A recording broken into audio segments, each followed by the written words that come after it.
साहित्य संगीत कला विहीनः साक्षात् पशुः पुच्छ विषाणहीनः तृणं खादन्नपि जीवमानः तद्भाग्यदेयं परमं पशूनां लुब्धस्य नश्यति यशः पिशुनस्य मेत्री नष्टप्रियस्य कुलमर्कपरस्य धर्मः विद्याफलं व्यसनिनः कृपणस्य साख्यं राजं प्रमत्तसचिवस्य नराधिपस्य। ओम नमः संस्कृताय। संस्कृत सूक्ष्मे सर्वेषां भवतां स्वागतम्। अद्य अष्टमी कक्षायाः कृते 15 पाठः प्रहेलिकाः। प्रहेलिका अर्थात् पहेलियाँ। प्रहेलिका मनोरञ्जनार्थाय एषा एका प्राचीन विधा अस्ति।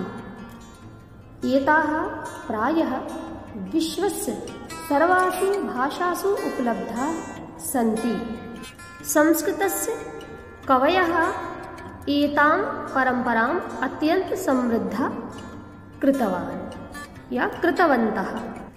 प्रहेलिका यत्र अस्माकं कृते आनन्दप्रदा भवति तत्रैव अस्माकं मानसिक बौद्धिक प्रक्रियां तीव्रतरा करोति।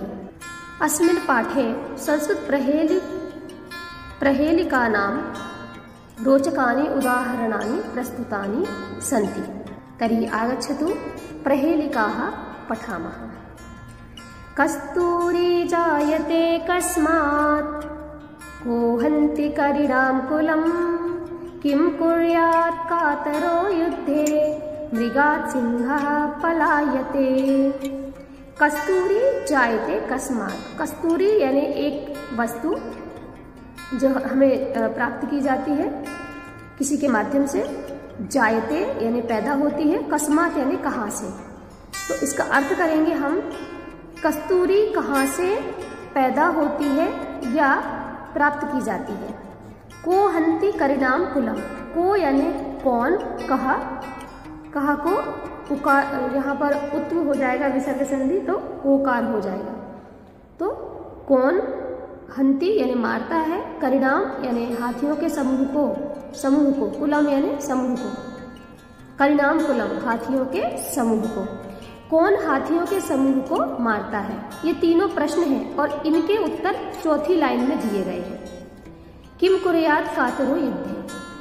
किम यानी क्या, कुर्यात् यानी करता है या करे, कातरो यानी कायर, युद्ध यानी युद्ध में। युद्ध में कायर क्या करता है या क्या करे। अगर कोई युद्ध कर रहा है तो युद्ध में मान लो किसी को नहीं लड़ना, डरपोक है, कायर है, तो वो क्या करे। तो अब इन तीनों के प्रश्न और उत्तर आखिरी की पंक्ति। कस्तूरी कहाँ से प्राप्त होती है और कौन हाथियों के समूह को मारता है और युद्ध में कायर क्या करता है। तो मृगात् सिंहः पलायते। मृग से शेर भागता है। मृग से शेर भागता है। अब पहली लाइन का उत्तर ये हुआ, कस्तूरी कहाँ से प्राप्त होती है तो मृग से, मृगात्। दूसरा, कौन हाथियों के कुल को, समूह को मारता है तो सिंहः शेर मारता है। और किम कुर्यात् कातरो युद्धे, युद्ध में कायर पुरुष क्या करता है तो पलायते भाग जाता है। तो मृग से शेर भागता है। एक एक शब्द का इन तीनों पंक्तियों के उत्तर हैं। बच्चों आपको समझ में आ गया होगा कि मैंने एक एक शब्द का अर्थ भी किया है, फिर साथ में मैंने प्रश्न भी बताया और फिर उसका उत्तर भी बताया अंत की पंक्ति में। आगे, सीमंतनीशुका शांता राजा को भूत गुणोत्तमः विद्वद्भिः का सदा वन्द्या अत्रैवोक्तं न बुध्यते। अब यहाँ पर ऐसा दिया है कि पहली पंक्ति का पहला अक्षर और अंत का अक्षर, अगर हम दोनों का संयोग कर देंगे तो इस पंक्ति का उत्तर आ जाएगा। ऐसे ही दूसरी पंक्ति का, फिर तीसरी पंक्ति का। तो बच्चों, सीमंतनीषु का शांता।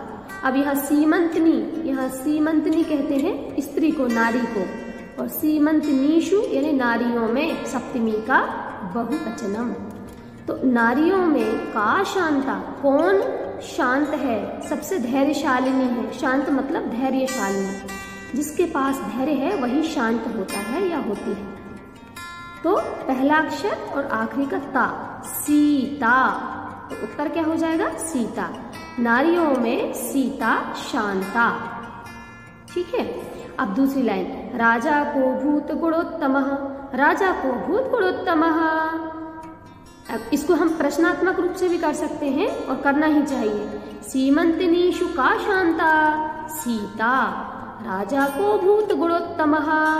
तो पहला अक्षर रा और अंत का महा, रा महा, यानी यहाँ कहा गया है राजा कह कौन, अभूत हुआ, गुणोत्तमः गुणों में उत्तम, राजा कौन हुआ।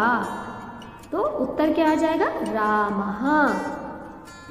विद्वद्भिः का सदा वंद्या। विद्वानों के द्वारा कौन सदा वंदित की गई है।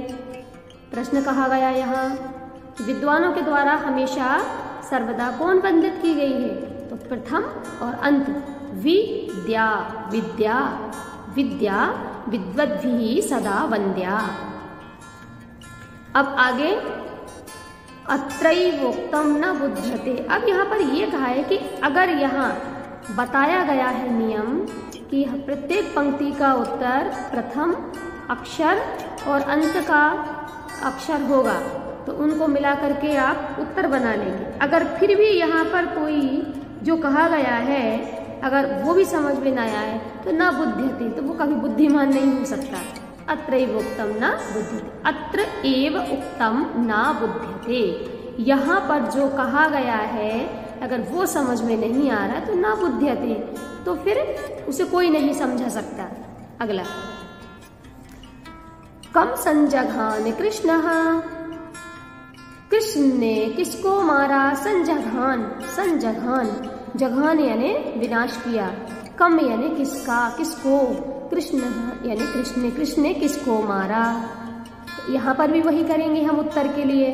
प्रथम और यहाँ पर प्रथम के बाद दूसरे शब्द का प्रथम, यानी सबसे पहले प्रथम वाला अक्षर और दूसरे शब्द का प्रथम अक्षर, दोनों को मिलान कर देंगे तो इस पंक्ति का उत्तर बन जाएगा। तो कम संजघान कृष्णः, कृष्ण ने किसको मारा? तो कंसम, किसको मारा? कंसम। सा के बाद में जो या है ना वो यहाँ मकार हो जाएगा या अनुस्वार हो जाएगा, अनुस्वार हो जाएगा वैसे नियम के अनुसार। तो कंसम, कृष्णः कंसम जघान या संजघान भी कह सकते हैं। का शीतल वाहिनी गंगा, कौन शीतल वाहिनी गंगा है? तो काशी, काशी। यहाँ पर ये दो शब्दों को हमने मिलान किया, ऐसे यहाँ पर भी हमने मिलान किया है। यहाँ ऐसे ये भी यहाँ पर आएगा और यहाँ पर ये भी आएगा, इनके मिलान करेंगे तो इनके उत्तर बन जाएंगे। तो काशी तल वाहिनी गंगा, कौन शीतल वाहिनी गंगा है? तो काशी, काशी, काशी नगरी जो है वो शीतल वाहिनी गंगा है। तल वाहिनी गंगा कौन है? काशी, क्योंकि काशी में जो गंगा जी बह रही हैं वो बहुत ही शीतल है। जितना शीतल जल वहाँ का है उससे ज़्यादा शीतल और कहीं का नहीं समझना चाहिए, बहुत शीतल जल है वहाँ पर।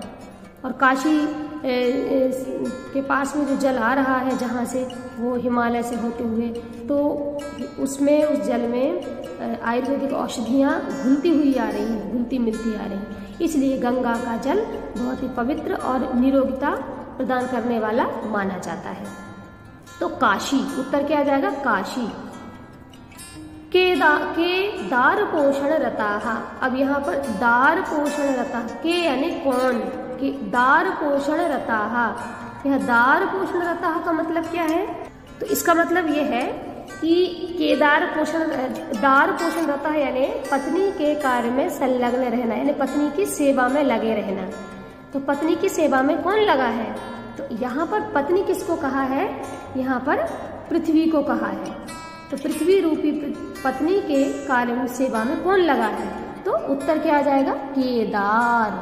केदार कहते हैं जो खेत के कामों में संलग्न रहे, उसको केदार कहते हैं, किसान, कृषकः।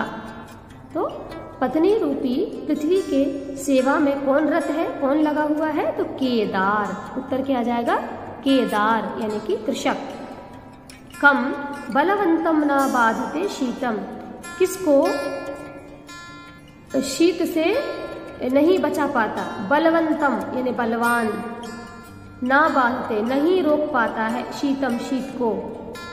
अब यहाँ पर यही तो कहा है कि ये मतलब ऐसा क्या है, कौन है जो शीत में भी शीत को नहीं रोक पाता है ना? बलवंतम, बलवान, किस बलवान को कहा है यहाँ पर? कौन बलवान होते हुए भी शीत को नहीं रोक पाता है? तो कम, क्योंकि यहाँ द्वितीय विभक्ति दी है, कम बलवंतम। यहाँ पर द्वितीय विभक्ति का प्रयोग, द्वितीय विभक्ति दी गई है, कम बलवंतम ना बाधते शीतम। शीत को कौन बलवान नहीं बांध पाता है? तो कंबल, कंबलम या कंबल आ जाएगा। कंबल जो होता है ना, जिसको हम ब्लैंकेट कहते हैं, वो बहुत गर्म होता है। शीत में बचने के लिए हम, शीत से बचने के लिए हम उसका प्रयोग करते हैं। लेकिन यहाँ क्या गया है कि जब बहुत शीत होती है तो कंबल भी फेल हो जाता है। तो कम बलवंतम ना बाधते शीतम, यानी कौन बलवान शीत को नहीं रोक पाता है? तो कंबल। उत्तर क्या आ जाएगा? कंबल। वृक्षाग्रवासी न च पक्षिराजः, त्रिनेत्रधारी न च शूलपाणिः, त्वग्वस्त्रधारी न च सिद्धयोगी, जलं च बिभ्रन् घटो न मेघः। वृक्षधन अग्रवासी, वृक्ष के सबसे ऊपर के भाग पर रहने वाला है, निवास करने वाला है।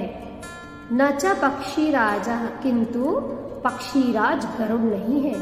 यानी वृक्ष के सबसे ऊपर अग्रभाग पर रहने वाला है, किंतु पक्षीराज गरुड़ नहीं है। त्रिनेत्रधारी न च शूलपाणि, तीन नेत्र धारण करने वाला है, किंतु शूलपाणि भगवान शिव नहीं है। या त्रिनेत्रधारी, तीन नेत्रों को धारण करने वाले, समस्त पद है ये। शूलपाणि भी आपका समस्त पद है। समासों में इनको ऐसे शब्दों को लिया जाता है। त्वग्वस्त्रधारी न च सिद्धो, इस ये वाले जो चौथे स्टेंजा में लगभग काफी शब्द सामासिक शब्द दिए गए हैं, समस्त पद दिए गए हैं। त्वग्वस्त्रधारी न च सिद्ध योगी, छाल रूपी वस्त्र पहनता है, किंतु सिद्ध योगी पुरुष नहीं है। जलम न बिभ्रन्न घटो न मेघ, जल से भरा हुआ है, किंतु ना घड़ा है और ना ही मेघ है। तो फिर क्या है? आप जरा सोचिए, दिमाग लगाइए कि वृक्ष के अगले सबसे ऊपर के भाग पर रहने वाला है, रहता है, किंतु पक्षीराज गरुड़ नहीं है। तीन नेत्रों वाला है, किंतु शूलपाणि शिव नहीं है। और छाल रूपी वस्त्र धारण करने वाला है, किंतु सिद्धि योगी नहीं। और जल से भरा है, किंतु ना तो घड़ा है और ना ही मेघ है। तो इसका उत्तर क्या होगा? आपने सोच लिया होगा। चलिए मैं बता देती हूँ। इसका उत्तर है नारिकेलम या नारी फलम।